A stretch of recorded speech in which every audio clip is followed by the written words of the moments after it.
السلام علیکم ساتھیو، میں فیضان رضا آپ سبھی کا ایف آر اردو کلاس میں سواگت کرتے ہیں۔ ساتھیو،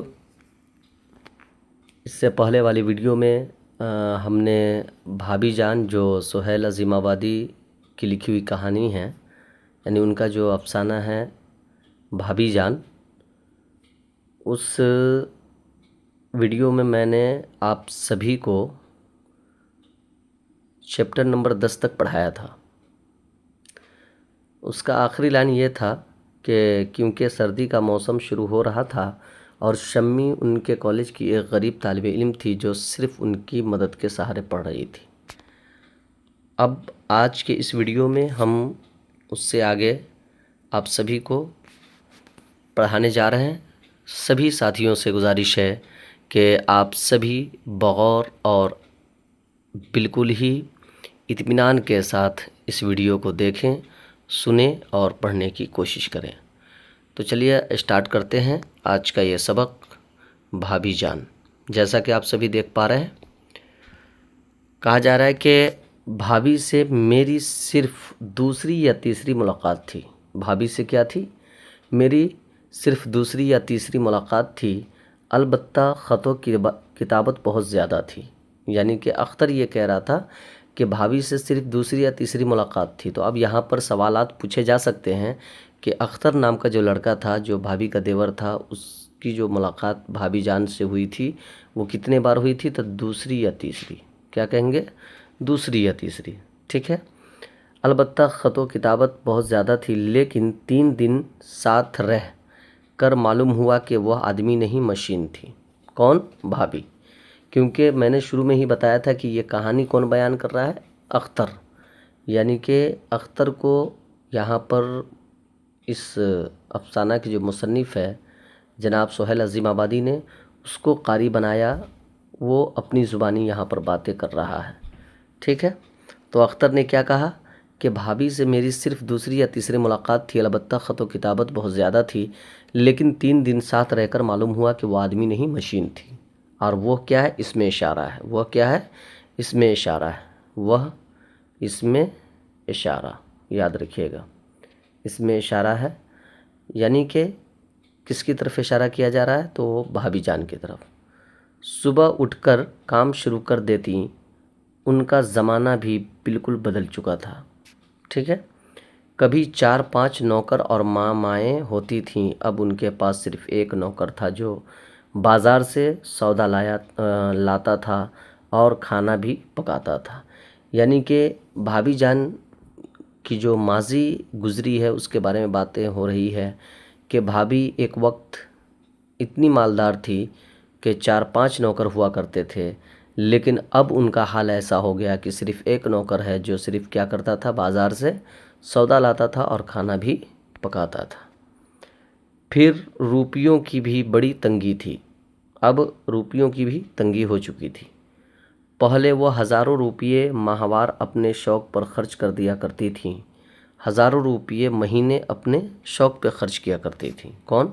بھابی جان۔ لیکن اب کیا ہوتا ہے؟ اب 400 روپیے ماہوار پر ایک کالج میں لیکچرر تھیں اور 50 روپیے ماہوار ایک لڑکی کو پڑھانے کے لیے ملتے تھے۔ اب یہاں پر یہ بھی سوالات ہو سکتے ہیں، اس ویڈیو کو روک کر اس لائن کو ضرور لکھ لیں گے، آپ لوگ پوائنٹ بنا لیں گے کہ بھابی جان جو تھیں ان کو کتنے روپے ماہوار ملتے تھے؟ تو 400 روپیے ماہوار ایک کالج سے لیکچرر تھی جس وجہ سے ان کو ملتا تھا، اور 50 روپیے ایک بچی کو پڑھاتے تھے اس سے آتا تھا، یعنی 450 روپیے کل ملا کر ان کو مہینے میں ملتا تھا۔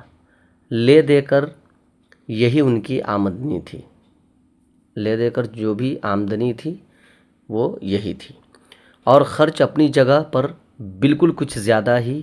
اپنے اور بچوں کا خرچ ہوتا تو کسی طرح پورا ہو جاتا، یعنی کہا جا رہا ہے کہ اپنے اور بچوں کا خرچ ہوتا تو کیسے بھی پورا ہو جاتا، لیکن یہ صرف اپنے اور بچوں کا ہی خرچ نہیں کرتی تھی بلکہ اوروں کی بھی یہ مدد کیا کرتی تھی، لیکن وہ بھی بڑھ گیا تھا۔ بچوں اور اپنی ضرورتوں کے علاوہ ایک مستقبل رقم انہیں ہر مہینے مزدوروں اور طالب علموں کے انجمن کو دینا پڑتی تھی، ٹھیک ہے۔ کانفرنسوں اور جلسوں میں شرکت کے لیے کرایہ ادا کرنا پڑتا تھا۔ کئی غریب لڑکیاں صرف ان کی مدد سے پڑھ رہی تھیں۔ اللہ اکبر! دیکھیے بھابھی جان کتنی محنت و مشقت کر رہی ہیں، ایک تو محنت بھی کر رہی ہے اور پلس اوپر سے اخراجات بھی پورا کر رہی ہیں، ٹھیک ہے۔ اور کہا جا رہا ہے کہ بھابھی جان کی جب شادی رقیہ بھائی جان کی شادی رقیہ بھابھی سے ہوئی تھی۔ اب یہ رقیہ نام تھا، بھابھی جان کا نام کیا تھا؟ تو رقیہ، یاد رکھیے گا، ٹھیک ہے۔ بھائی جان کی جب شادی رقیہ بھابھی سے ہوئی تو ہم لوگوں کا عام خیال تھا کہ یہ شادی کامیاب نہیں ہو سکتی۔ یعنی اختر بتا رہا ہے کہ رقیہ بھابھی جو تھی وہ بڑے گھر کی بچی تھی، اچھا پیسہ والی تھی، اور سبھی کا خیال یہ ہوتا ہے، اور ایسے بھی خیال کسی کا بھی ہو سکتا ہے کہ بھائی جو بڑے گھر کی بچی ہو ایک بیگ چھوٹے گھر میں آئے تو ایڈجسٹ نہیں ہو پاتا ہے۔ تو وہی اختر بتا رہا ہے کہ ہم لوگوں کا عام خیال تھا کہ یہ شادی کامیاب نہیں ہو سکتی۔ ایک طرف بھائی جان تھے جنہیں اپنی سیاست سے شوق تھا۔ بھائی جان کو کس چیز سے شوق تھا؟ تو سیاست سے، نیتا گری سے، جو بار بار انہیں جیل بھجوایا کرتی تھی۔ اب آپ سے یہ پرشن کیا جا سکتا ہے، سوالات پوچھے جا سکتے ہیں کہ بھائی جان کو جو کس چیز سے شوق تھا؟ تو سیاست سے۔ کس وجہ سے وہ جیل جایا کرتے تھے؟ تو وہی سیاست کی وجہ سے، ٹھیک ہے نہیں؟ دوسری طرف بھابھی جان تھیں جو نازوں کی پالی تھیں اور ایسی ماحول میں بڑھ کر جوان ہوئی تھی جس میں اپنی ہی ذات سب کچھ ہوتی ہے، اور ہم لوگوں نے شادی کی خبر سنتے ہی سوچ لیا تھا کہ بھابھی جس طرح ابھی میکے میں شان سے رہتی ہیں رہا کریں گی اور بھائی جان جیل میں رہیں گے، ٹھیک ہے۔ بعضوں کا تو یہ خیال تھا کہ بھائی جان بھی سیاست کے چکر سے نکل کر بیرسٹری کریں گے اور اپنی عالی شان کوٹھری میں شان کی زندگی گزاریں گے۔ یعنی بہت لوگوں کا خیال یہ تھا کہ ابھی بھائی جان جس طریقے سے ابھی جیل میں رہتے ہیں ہمیشہ، ویسے ہی بھابھی بھی شادی تو ہو جائے گی لیکن وہ اپنے میکے میں شان سے رہیں گی، ہاں۔ عورتوں کا خیال یہ بھی تھا کہ ہو سکتا ہے بھائی جان سدھر جائیں اور وہ بیرسٹر بن جائے، یعنی وکیل بن جائے۔ لیکن آگے کیا ہوتا ہے ہم دیکھتے ہیں۔ یا پھر آرام کرسی والی سیاست چلے گی اور کتابوں کی باتیں دہرائیں گے۔ لیکن سب کا خیال غلط نکلا۔ بھائی جان نے رقیہ بھابھی کو اپنے رنگ میں جلد ہی رنگ دیا۔ بھائی جان نے کیا کیا؟ رقیہ بھابھی کو اپنے رنگ میں جلد ہی رنگ دیا اور وہ قدم قدم ساتھ چلنے لگیں، اور شادی کے بعد جیسے ہی بھائی جان گرفتار ہوئے اور انہیں 2 سال کی سزا ہو گئی، بھابھی جان نے اپنے لیے راہ تلاش کر لی۔ BA وہ پہلے ہی کر چکی تھیں، جلد ہی تیاری کر کے MA کر لیا اور کالج میں لیکچرر ہو گئیں، اور اکلوتی بچی کی دیکھ بھال بھی میں لگ گئیں۔ اکلوتی بچی کون تھی؟ تو وہ ریحانہ تھی، یاد رکھیں گے۔ 2 سال کے بعد جب پھر بھائی جان جیل سے آئے تو اپنی سرگرمیوں میں رہے اور بھابھی جان کام کرتی رہیں۔ پھر 2 بچے اور ہوئے اور وہ انہیں پالتی رہیں، ٹھیک ہے۔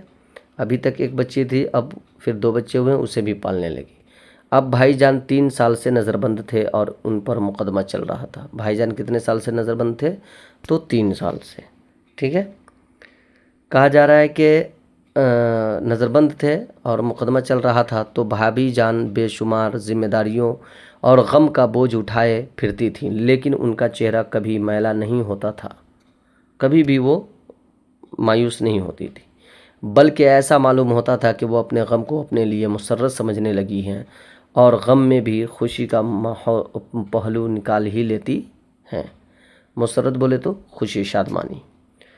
وہ صبح سویرے اٹھتی، بچوں کو نہلاتی، ان کے کپڑے بدلتی، خود نہا دھو کر تیار ہو جاتی، بچوں کو کھلا پلا کر 7 بجے اسکول بھیج دیتی۔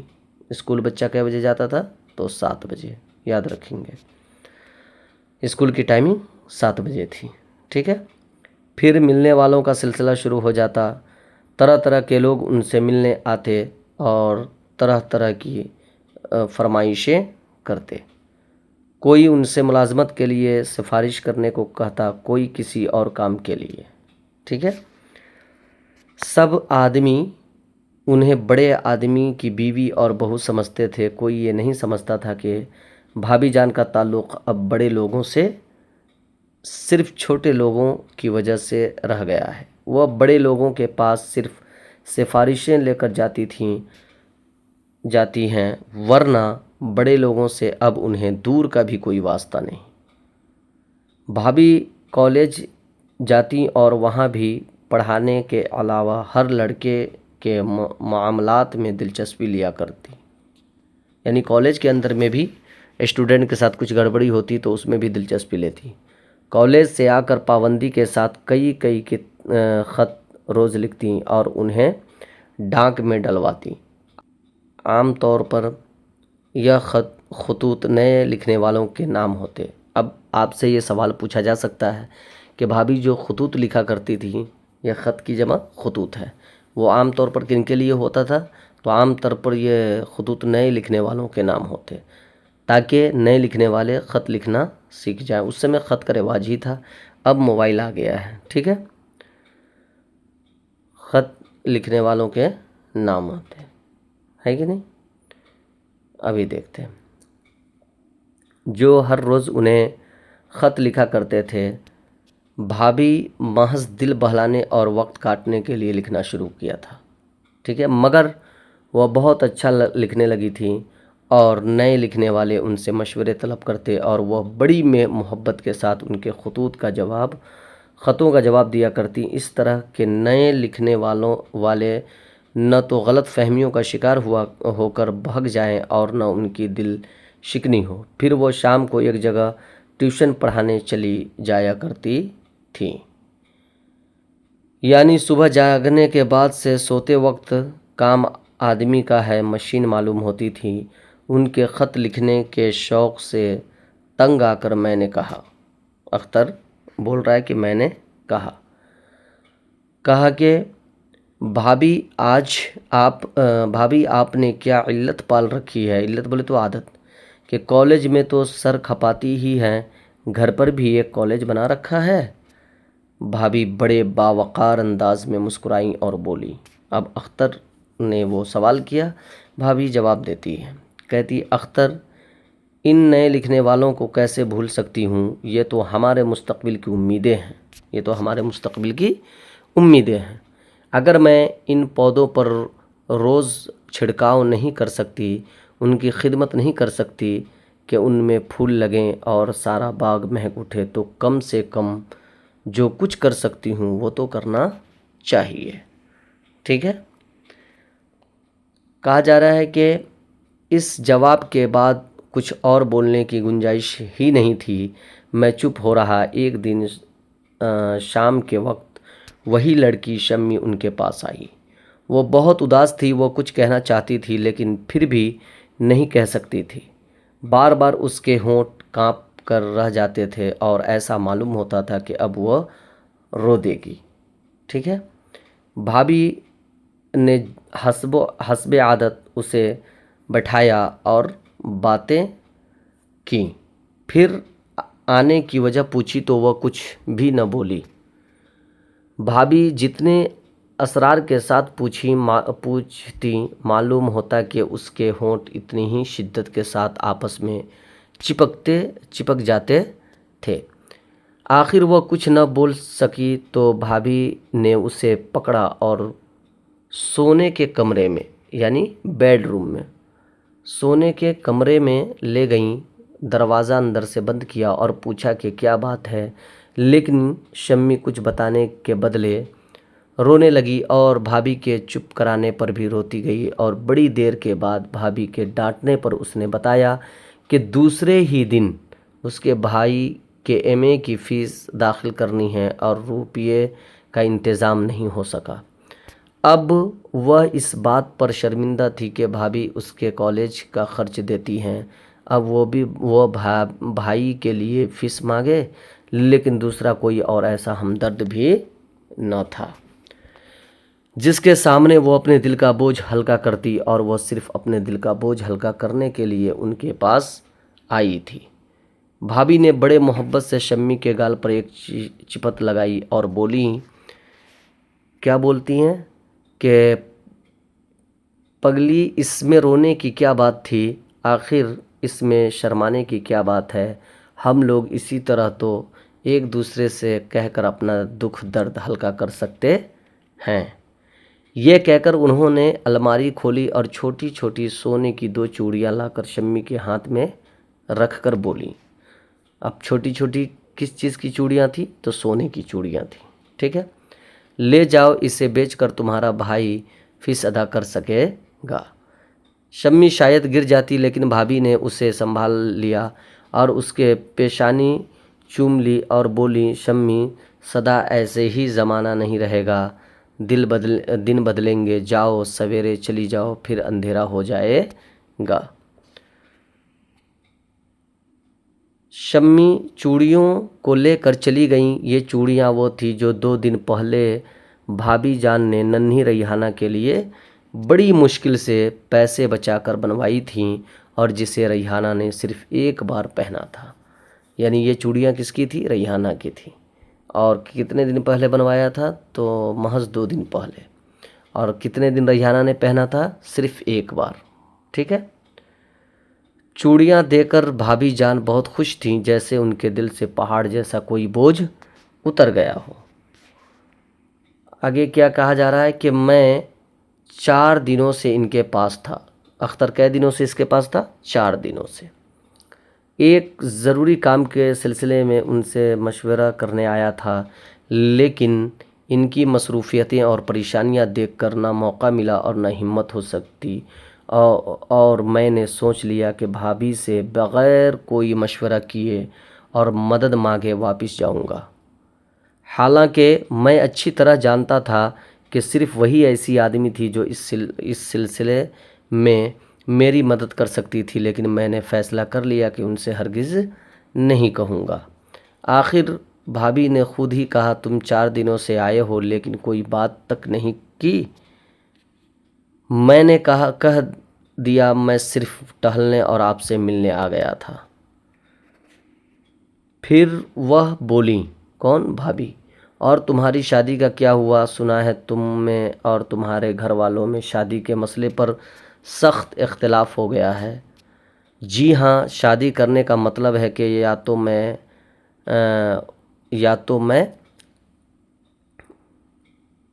یا تو میں امی کی پسند کے مطابق ایک احمق لڑکی سے شادی کر لوں، یا پھر چپ بیٹھا رہوں۔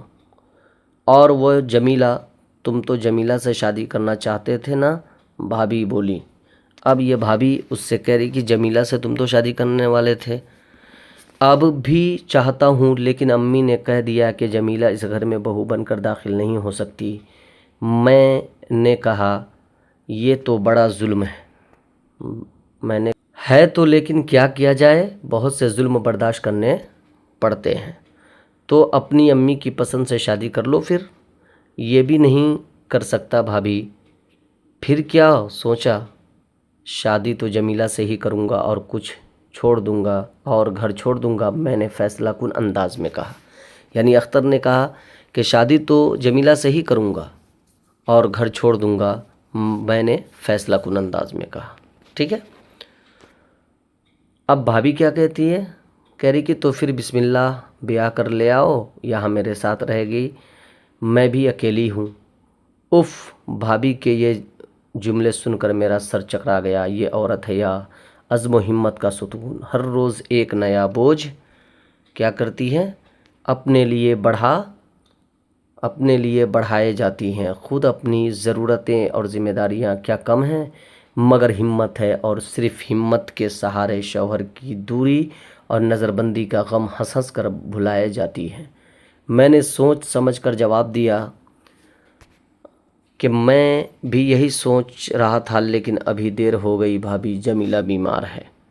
جمیلہ بیمار نہیں تھی بلکہ اچھی تھی، لیکن اگر میں یہ نہیں کہتا تو وہ پھر ضد پر آ جاتی۔ حالانکہ یہ حقیقت یہ تھی کہ میں نے فیصلہ کیا تھا کہ بھابھی سے مشورہ کرنے کے بعد ہی جمیلہ سے شادی کر لوں گا اور اسے ان کے پاس رکھ کر کہیں تلاش روزگار میں نکلوں گا۔ یعنی اختر اپنی بات یہاں کہنے آیا تھا، لیکن اب بھابھی کی مصروفیتیں اور ذمہ داریاں دیکھ کر، ان کی پریشانیاں دیکھ کر اس کی ہمت نہیں ہوئی کہ کچھ کہے۔ بھابھی جمیلہ کی بیماری کی خبر سن کر بہت افسوس کرنے لگیں اور بولیں، سچ مچ جمیلہ بڑی پیاری لڑکی ہے۔ پھر میں باہر چلا گیا اور سوچا کہ رات کی گاڑی سے چلا جاؤں گا۔ 4 بجے واپس آیا تو دیکھا کہ بھابھی جان بہت اداس بیٹھی ہیں۔ ان کے ہاتھ میں ایک تار ہے جس کو وہ ہاتھ میں لیے ہوئے بس دیکھتی جا رہی ہیں۔ تار کا مطلب ہوتا ہے لیٹر، تار کا مطلب ہوتا ہے خط، لیٹر، نوٹس۔ ان کے چہرے کا گورا رنگ بالکل سنولایا ہوا تھا۔ میں چپ چاپ ان کے پاس جا کر بیٹھ گیا اور پوچھا، تار کیسا ہے بھابھی جان؟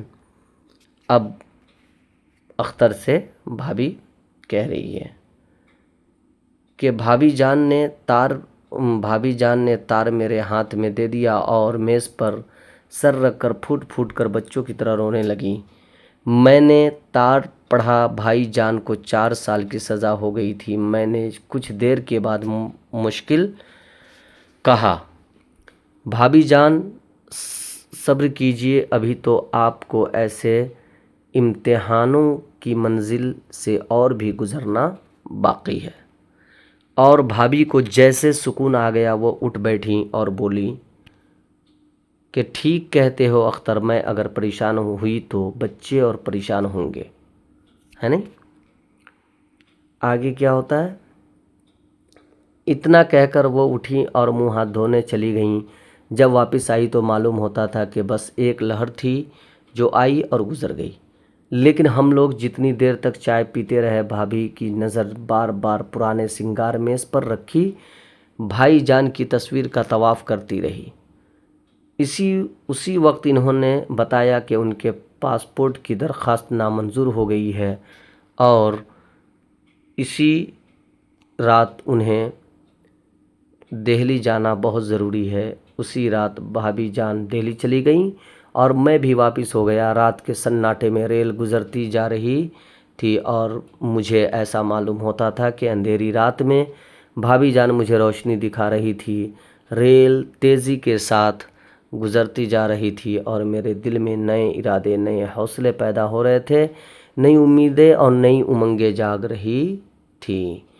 تو میرے عزیز ساتھیوں، طالب علموں، میں امید کرتا ہوں کہ آپ سبھی کو یہ ویڈیو پسند آئی ہوگی۔ انشاءاللہ پھر نیکسٹ ویڈیو میں آپ سبھی کو اس یعنی چیپٹر نمبر 2 بھابھی جان کے سوالات جوابات حل کرائے جائیں گے۔ جب تک اجازت دیجیے، خدا حافظ، فی امان اللہ۔